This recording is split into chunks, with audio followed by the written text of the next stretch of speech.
In Extenso, un thème, une série, pour aller plus loin, prendre le temps et nourrir le débat.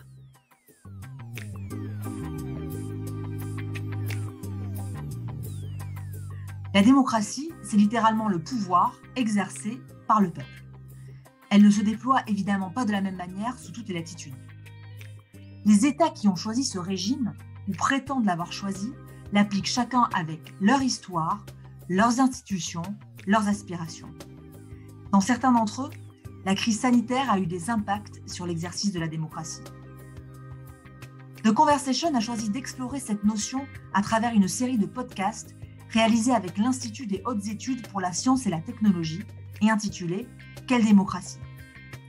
On y parle de ces évolutions aux États-Unis, en France et en Chine.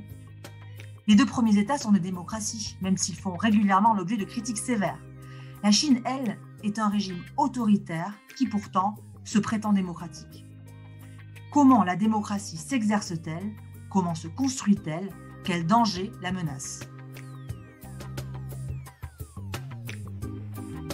Ce premier épisode, intitulé « La démocratie française est-elle en crise ?», aborde les défis auxquels la démocratie est aujourd'hui confrontée dans notre pays.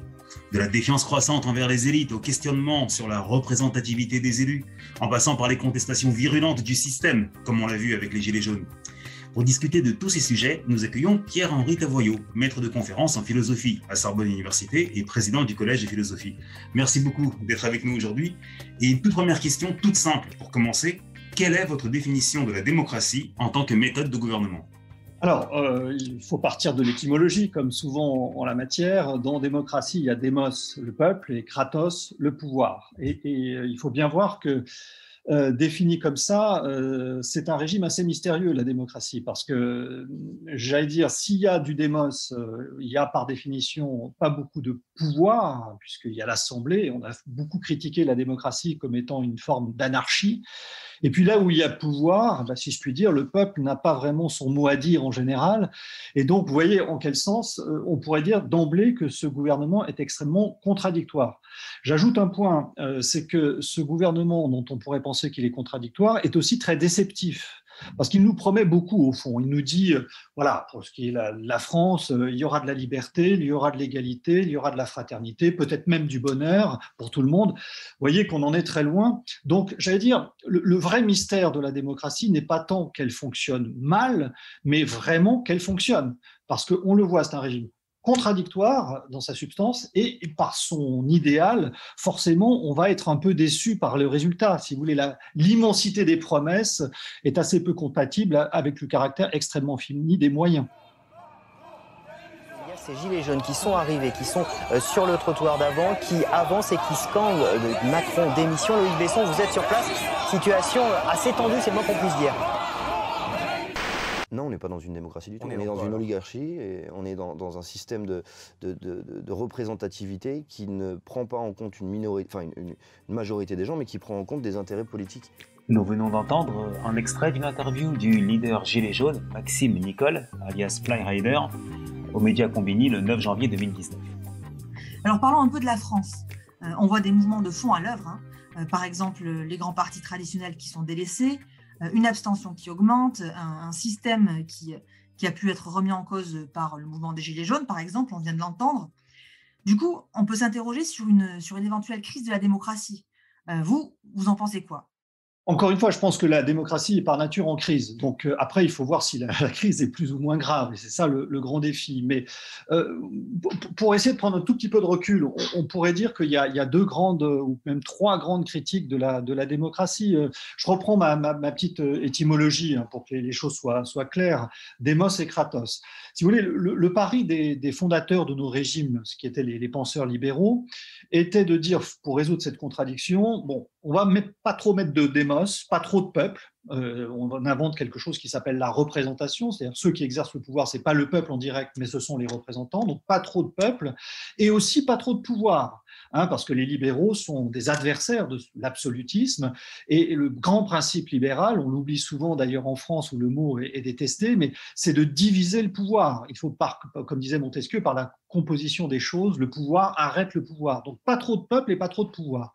Ça, c'est l'équilibre instable sur lequel nous vivons toujours, et c'est instable par définition, on le recherche toujours. Alors face à ça, on peut envisager deux types de critiques inverses, même trois, on va le voir dans un instant, mais on peut dire, finalement, la vraie démocratie, c'est quand il y a beaucoup de peuples et puis quasiment pas de pouvoir. Donc c'est ce qu'on peut appeler la démocratie radicale. On a tous en tête la nostalgie de la démocratie athénienne. Alors, à regarder dans les nuances, parce que cette démocratie n'est pas forcément si idéale que ça.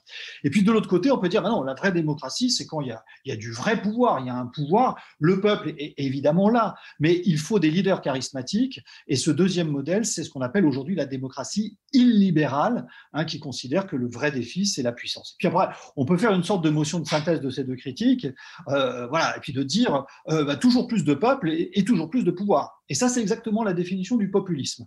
Donc, le populisme, c'est on veut que le peuple soit toujours là et on fait un pouvoir ultra efficace. C'est assez contradictoire, mais en ce sens, le populisme est une hyper-démocratie. Ce n'est pas du tout un fascisme, comme on le dit souvent, c'est une hyper-démocratie. Donc voilà, ce petit tableau dresse, je crois, les principaux modèles en jeu. Donc nous sommes dans une démocratie libérale, donc qui nous déçoit parce qu'on cherche inlassablement cet équilibre subtil, et c'est là effectivement que pour la démocratie française le problème se pose. In extenso, un thème, une série, pour aller plus loin, prendre le temps et nourrir le débat.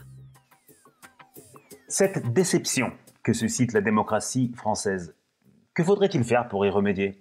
Est-ce que la solution réside dans ce qu'on appelle la démocratie participative ? Alors, je vais faire deux éléments de réponse rapides. Alors, dire d'une part, effectivement, que la démocratie participative, c'est très tentant parce qu'on a le sentiment que, effectivement, pour qu'une démocratie fonctionne bien, il faut que les citoyens soient présents.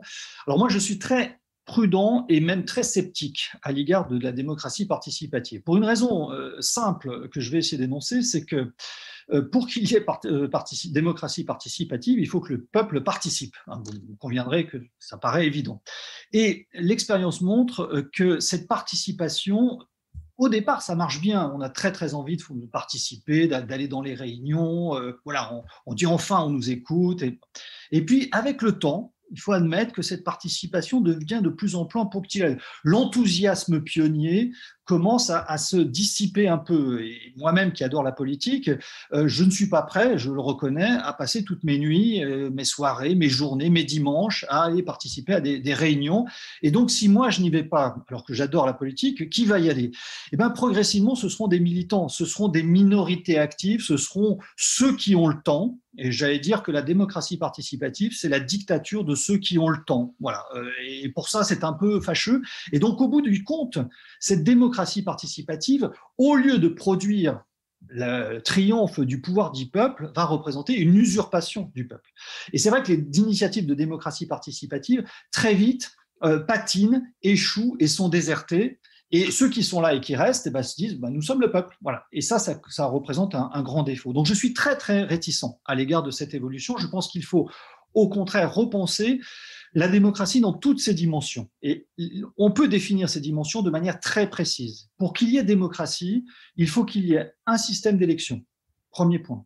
Il faut qu'il y ait des délibérations publiques. Deuxième point. Il faut qu'il y ait des décisions. C'est très important qu'il y ait des décisions. Le pouvoir est quelque chose d'important. Et quatrièmement, il faut qu'il y ait ce qu'on appelle la reddition de comptes. Rendre des comptes, c'est-à-dire la responsabilité politique. Une fois que les décisions sont prises, il faut laisser le temps aux dirigeants de décider, mais après, on leur demande des comptes. Voilà.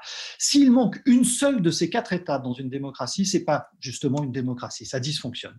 Et aujourd'hui, il faut scrupuleusement, c'est ça le défi, alors c'est moins enthousiasmant que la démocratie participative, mais sans doute plus sérieux, respecter et revisiter en quelque sorte ces 4 étapes pour voir ce qui fonctionne et ce qui ne fonctionne pas dans ces 4 moments essentiels.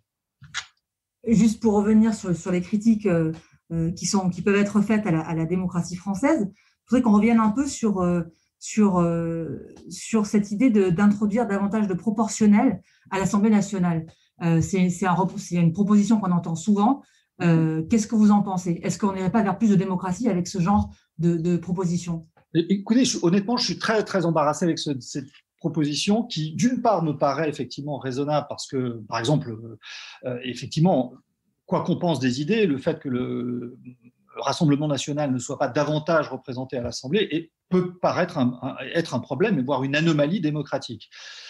Pour une autre part, je trouve que la proportionnelle comporte un certain nombre d'inconvénients. D'abord, me semble-t-il, les partis ne représentent plus grand-chose, en fait. Donc, demander que ces partis soient davantage représentés, y compris à la proportionnelle, ne me paraît pas forcément une solution à ce qu'on appelle la crise de la représentation.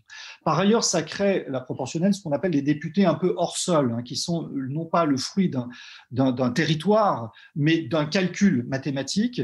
Et je trouve que ça augmente la distance et l'abstraction, en quelque sorte, de la fonction de député, qui est déjà assez abstraite. Il me semble que donc voilà, je suis ambivalent à l'égard de cette proposition et plutôt négatif, en vérité, parce que je ne pense pas qu'en résolvant ce problème, on parviendra véritablement à résoudre tout le problème de la démocratie aujourd'hui, qui est beaucoup plus ample, me semble-t-il, que celui-ci. Et en ajoutant plus de référendums, est-ce qu'on irait vers plus de démocratie? Après tout, on pourrait se dire que c'est la façon la plus simple de faire exprimer la volonté du peuple. Tout à fait. Alors, le référendum, c'est une idée qui avait été avancée au moment de la crise des Gilets jaunes. Alors, première objection par rapport au référendum, c'est en situation de crise, on l'a vu au niveau du Covid, la Covid-19, bon, c'est vrai que gouverner par référendum paraît assez peu raisonnable. Il y a des moments, il faut quand même que des décisions soient prises, bonnes ou mauvaises, mais qu'elles soient prises rapidement. On n'a pas le temps d'organiser des référendums pour tout. Deuxième objection, le problème des référendums tels qu'ils sont aujourd'hui, c'est qu'ils sont davantage une réponse à celui qui pose la question et non pas à la question posée. Pour ou contre celui qui a posé la question et non pas quelle est la question posée. Donc, moi, je pense que le référendum est très important. Ça doit être rare parce qu'on doit consulter la population qui est quand même consultée sur des questions électorales tous les 5 ans, grosso modo. Donc, voilà, on peut dire qu'il n'y a pas de déficit, mais sur des questions qui sont graves et sur lesquelles on a besoin d'une cohésion nationale. Mais à une condition simplement, c'est que celui qui pose la question se déclare neutre. C'est-à-dire, voilà, je pense qu'en disant, voilà, par exemple, imaginons la réforme des retraites, en disant, voilà, il y a 3 options sur la table, eh bien, choisissez. Voilà. Moi, personnellement, je ferai ce que vous voudrez, je n'ai pas de préférence, je ferai ce que vous voudrez, choisissez entre les 3 options qui ont toutes des avantages et en même temps des inconvénients, et je laisse l'espace public délibérer en la matière. Donc ça, je pense que c'est un bon référendum qui serait utile. Mais autrement, troisième objection, le référendum est quelque chose de très difficile dans un contexte où les réseaux sociaux et l'espace public ont, pour le moment, je pense que ça ne va pas durer, on va apprivoiser ça, mais assez largement ensauvagé et déstabilisé notre espace public démocratique. Donc je trouve que là, tant que nous n'avons pas davantage apprivoisé ou réapprivoisé l'espace public, le référendum risque de partir vraiment dans des dérives peut-être délicates. Et pour ce qui est de l'abstention qui, on l'a dit, augmente, est-ce que là, on n'est pas face à un déficit démocratique et on fait quoi face à ça ? Alors, l'abstention est un phénomène réel qui témoigne effectivement d'une vraie difficulté, mais je remarquerai une chose, c'est que certes, les citoyens s'abstiennent massivement, mais le nombre de candidats, par exemple aux élections municipales, lui est en constante augmentation. Il y a eu lors des dernières élections municipales en France 900 000 candidats et il y a actuellement 600 000 élus. Alors, quand on dit que la démocratie française n'est pas participative, ça, je m'étonne parce que nous sommes probablement une des nations démocratiques où le taux de la proportion d'élus par rapport à la population, donc vous voyez, 1 sur 100 presque, est tout à fait considérable. Et j'ajoute le point que être élu, y compris municipal, pardon de l'expression, c'est pas de la tarte. C'est-à-dire que c'est pas un engagement ponctuel, zapper, qui participe ou qui participe pas. C'est le choix d'une vie avec une énorme responsabilité. Et quand je dis responsabilité, y compris pénale. C'est-à-dire quand vous êtes maire d'une petite commune, vous risquez à tout moment de vous retrouver en prison parce que votre responsabilité est immense. Donc, vous voyez, c'est un engagement de la population dans la démocratie locale qui est colossal. Et je trouve que là, ce sont des réalités qu'on oublie un peu quand on veut justement critiquer notre démocratie représentative. In extenso, un thème, une série, pour aller plus loin, prendre le temps et nourrir le débat. j'ai décidé de renforcer encore les mesures pour réduire nos déplacements et nos contacts au strict nécessaire. Dès demain, midi, et pour 15 jours au moins, nos déplacements seront très fortement réduits. Vous avez reconnu Emmanuel Macron. Le 16 mars 2020, c'était le discours au cours duquel il a annoncé le premier confinement. Notre démocratie représentative, elle est en train de traverser une crise sanitaire inédite. Et au cours de cette crise, le gouvernement a pris des mesures qui ont réduit nos libertés individuelles, des mesures qui n'ont pas toujours été comprises, qui n'ont pas toujours été discutées. Cette séquence Covid, du coup, est-ce qu'elle n'a pas affaibli la démocratie française ? Alors, je reprends encore plus de recul par rapport à cette crise. Il y a eu une crise Gilets jaunes juste avant et une crise Covid. Alors, c'est très intéressant, c'est que lors de la crise Gilets jaunes, la demande qui ressortait, c'était plus d'horizontalité, c'est-à-dire référendum d'initiative citoyenne, etc. Et puis, lors de la crise Covid, au contraire, c'était une demande de très grande de verticalité, c'est-à-dire on voulait un chef qui décide. Alors, évidemment, on pouvait critiquer le chef qui décide et on s'en prive pas parce que ça fait partie de l'espace public, mais vous voyez, on avait deux revendications qui étaient totalement contradictoires. Du coup, je me dis qu'une des institutions comme les nôtres qui peuvent accueillir ces deux revendications inverses, finalement, c'est pas si mal que ça. Et je me presserai pas personnellement à modifier l'équilibre constitutionnel dans un sens ou dans un autre, parce qu'effectivement, la vie démocratique, c'est du temps calme et ce sont aussi des crises. Donc, il faut être de ce point de vue-là assez prudent.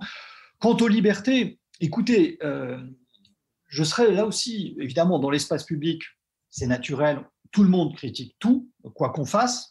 Donc, je serais là-dessus beaucoup plus prudent en disant que ce qui est le plus spectaculaire, me semble-t-il, c'est plutôt que ces Gaulois réfractaires ou qu'on percevait comme réfractaires ont témoigné dans cette séquence de la crise de Covid une sorte d'obéissance, je ne dirais pas de soumission, parce que la parole était libre, mais d'obéissance avec le sentiment que ce n'étaient pas forcément les bonnes mesures qui étaient prises, mais en tout cas, pour l'intérêt commun, il valait mieux, disons, suivre les règles, fussent-elles ces règles incompréhensibles ou parfois contradictoires.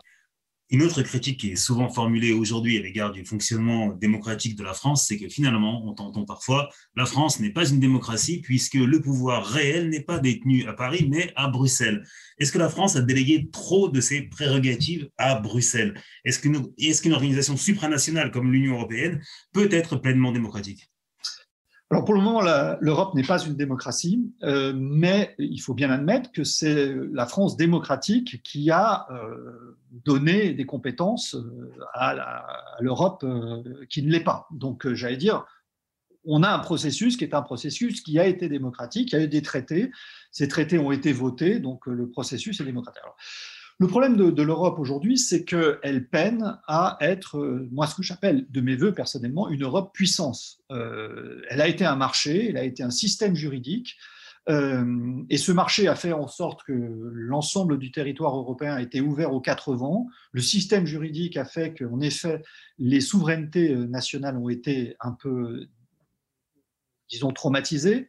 Tout ça avec la promesse que, oui, mais vous allez voir, après, il y aura quelque chose qui sera efficace et qui nous permettra de retrouver une puissance par rapport aux États-Unis, par rapport à la Chine, une puissance d'agir. Nous n'y sommes pas. Alors, il faut être là-dessus et être prudent dans la critique. C'est que, par exemple, l'épisode des vaccins montre bien que ce n'est pas une compétence habituelle de l'Europe, donc pas trop lui en vouloir, mais en tout cas, elle a été ici assez mauvaise dans la gestion de la phase 1 de la vaccination.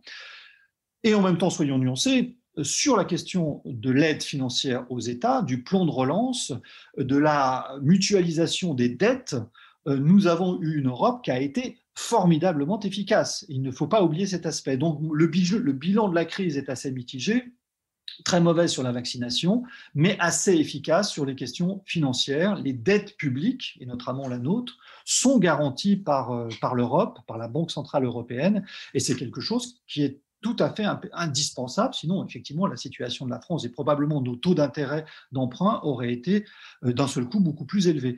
Donc le bilan est assez mitigé, mais encore une fois, l'Europe n'est pas une démocratie et elle est une réunion de démocratie et cela pose effectivement un problème quant à l'efficacité du pouvoir. In extenso, un thème, une série, pour aller plus loin, prendre le temps et nourrir le débat. Comment analysez-vous le succès du Rassemblement national et de la France insoumise? Deux partis qui sont profondément différents par leur idéologie, bien sûr, mais qui ont en commun de dénoncer avec virulence la faillite des élites. La promesse démocratique, c'est la promesse extraordinaire que le peuple sera maître de son destin. Or, de toutes parts, nous voyons des murailles d'impossibilité. Il y a la mondialisation, il y a les règles de droit, chacun sait à peu près ce qu'il pourrait faire et on ne peut pas. Et les politiques nous disent c'est pas possible. Voilà, l'État ne peut pas tout, on va pas y arriver. Voilà. Ça crée une colère noire, et on se dit mais nous avons envie, face à ces gens qu'on a élus pour faire le boulot et qui ne font rien, on a envie de tester peut-être effectivement les extrêmes qui nous annoncent des choses plus efficaces. Donc je pense que le vrai défi aujourd'hui de la démocratie française, c'est de faire en sorte de retrouver de la puissance d'agir, de retrouver de la capacité d'action, peut-être de limiter un peu les contre-pouvoirs. Alors attention, soyons très très prudents. Les contre-pouvoirs tendent à devenir des abus de contre-pouvoirs. Il y avait des abus de pouvoir, c'est pour ça qu'on a créé des contre-pouvoirs, mais quand il y a trop de contre-pouvoirs, ça crée des abus de contre-pouvoirs. On le voit dans la politique vaccinale, ça peut être des petites bureaucraties, ça peut être des règles de droit, ça peut être des contraintes économiques. Et voilà. Et quand on a le sentiment qu'on sait à peu près ce qu'il faut faire sur les questions migratoires, qui sont très complexes, sur les questions de traitement de la crise sanitaire, qui sont très complexes, mais qu'on ne peut pas, ça crée une colère noire. Et je pense que c'est cette colère qu'il faut lutter. Il faut que les élus retrouvent de la puissance d'agir, mais évidemment, c'est la clé, sans mettre en cause les libertés. C'est ça le grand défi, faire en sorte de respecter les libertés fondamentales, mais aussi, de temps en temps, arrêter l'expression de ces libertés, parce qu'effectivement, sinon, on n'agit plus ensemble. Merci beaucoup Pierre-Henri Tavoyot pour votre éclairage. Je rappelle vos derniers ouvrages parus. La morale de cette histoire paru chez Michel Lafon en 2020 et en 2019, Comment gouverner un peuple roi, traité nouveau d'art politique chez Odile Jacob. On vous donne rendez-vous pour le prochain épisode de cette série. On parlera de la démocratie aux États-Unis avec l'américaniste Sylvie Laurent.